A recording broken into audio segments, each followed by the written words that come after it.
She's the brains behind the inspiring initiative that's pushing to make the film industry more inclusive. In 2018, Daphne Schmon founded Breaking the Lens, which supports LGBTQ+ and gender diverse communities in filmmaking. A queer director herself, Daphne understands the importance of embracing marginalized communities in the arts with secure funding and grants so that they can showcase their true talents. Today, we're chatting with Daphne all about Breaking the Lens. This is Advocate Now, Illnesses. Mal's diving into all of that with us today. This is Advocate Now.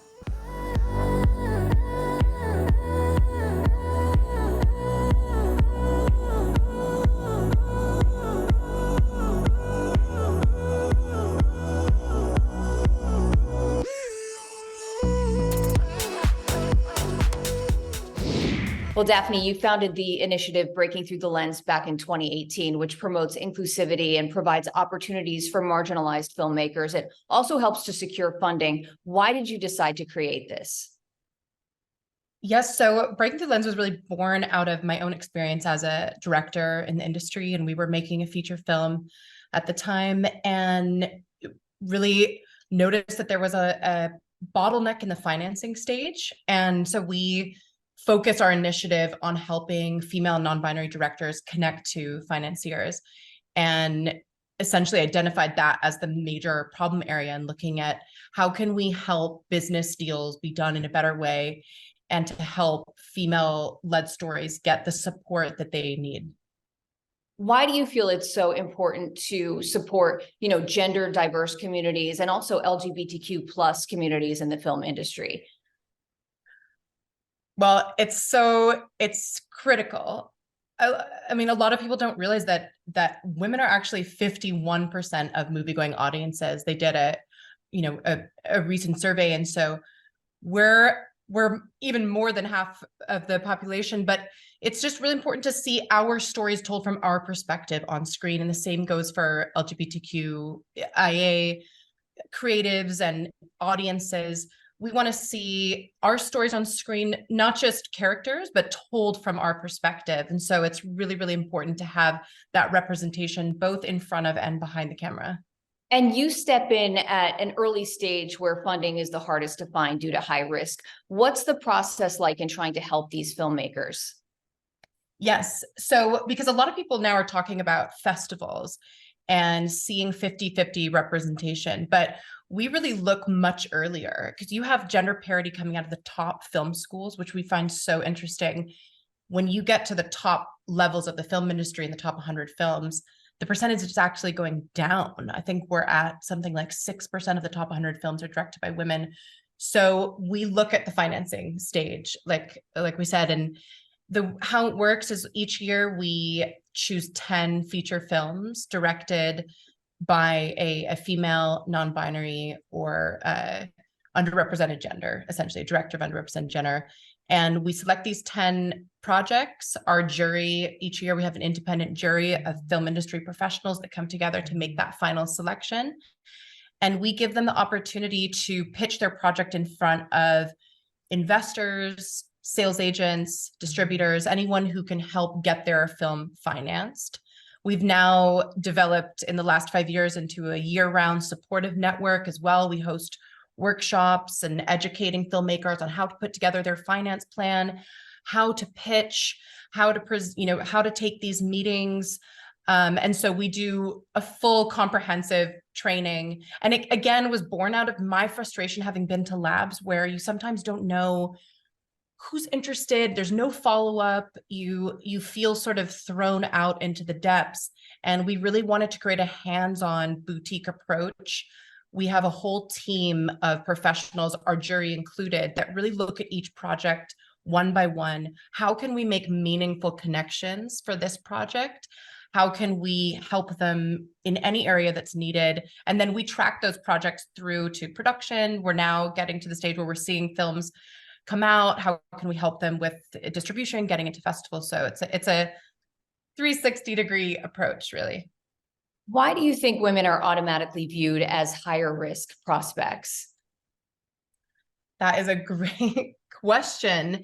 And I think that it's important to distinguish also unconscious, subconscious bias. I'm a director. I face a female director. I really also sort of hate saying female director, but it's quite necessary to have that identifier. But I'd love to get to the point where we don't have to say female director. But there I think is a subconscious bias in a lot of us, men and women included at the top levels. I've been in meetings with members of my team who are not involved in the production, and they happen to be male, and the sales agent has directed the meeting towards them. And it's just, you see it left. And I think that it's, there is a shift that's starting to occur, but I think that we really need to look at the mechanics of our industry from the inside.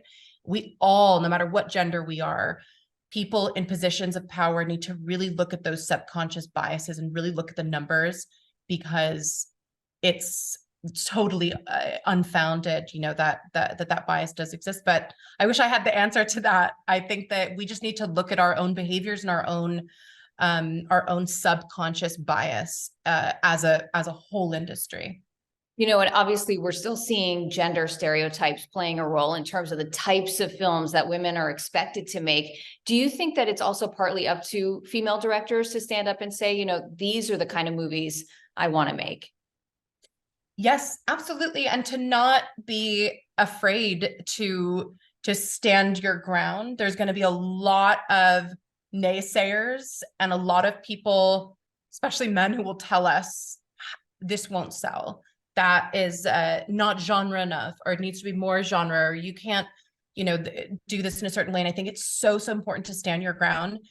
And, My Big Fat Greek Wedding, they tried to make a Hispanic film and she stood her ground and kept it Greek. There's going to be a million doors shut. It just takes one to open. And I think it's so important to stick with your gut, and we were told it was way too ambitious to film on an island, way too ambitious to have a budget over $1 million, all these things. And finally, we stuck our ground. It was very important to me to keep the artistic integrity. And it's so important that women, all creatives, that they stay their ground and say, this is the film I want to make. And you really have to go with your gut on those points.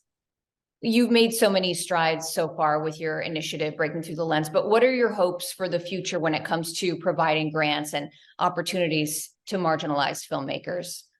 Yes. So we're so excited to have just launched a grant, a €10,000 action grant. We're calling it an action grant because it's really meant to help filmmakers take action in a certain area of development, which is so important. You asked about the hurdles that we faced. So many filmmakers, especially marginalized gender directors, they have trouble getting that first push to get their film off the ground. Whether it's a casting director, location recce, creating a sizzle, shooting a scene. And this grant is something that we're super excited about. We're backed by Chopard, which is one of the main sponsors of the Cannes Film Festival. We're going to be announcing the winner in Venice. Our applications for that grant are open until the end of July.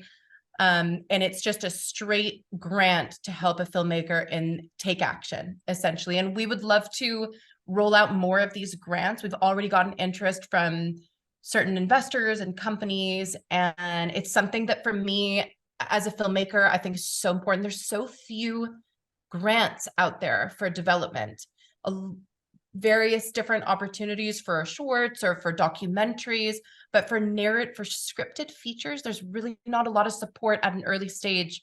So we believe it's just super important to come in when projects are deemed the most risky, which is before they have cast, before they have, it's such a catch-22 in our industry. You need cast to get the money, you need money to get the cast. So we're here to help at that early stage and help be a springboard into production. Well, Daphne, congratulations on all of your progress and good luck with everything. Thank you for everything that you're doing and for taking some time to talk with us today. Thank you, Sonia. Thank you. Really appreciate this and for taking the time. I'm Sonia Baghdadi. Thanks for watching and advocating. For more stories and content like this, visit advocate.com and advocatechannel.com.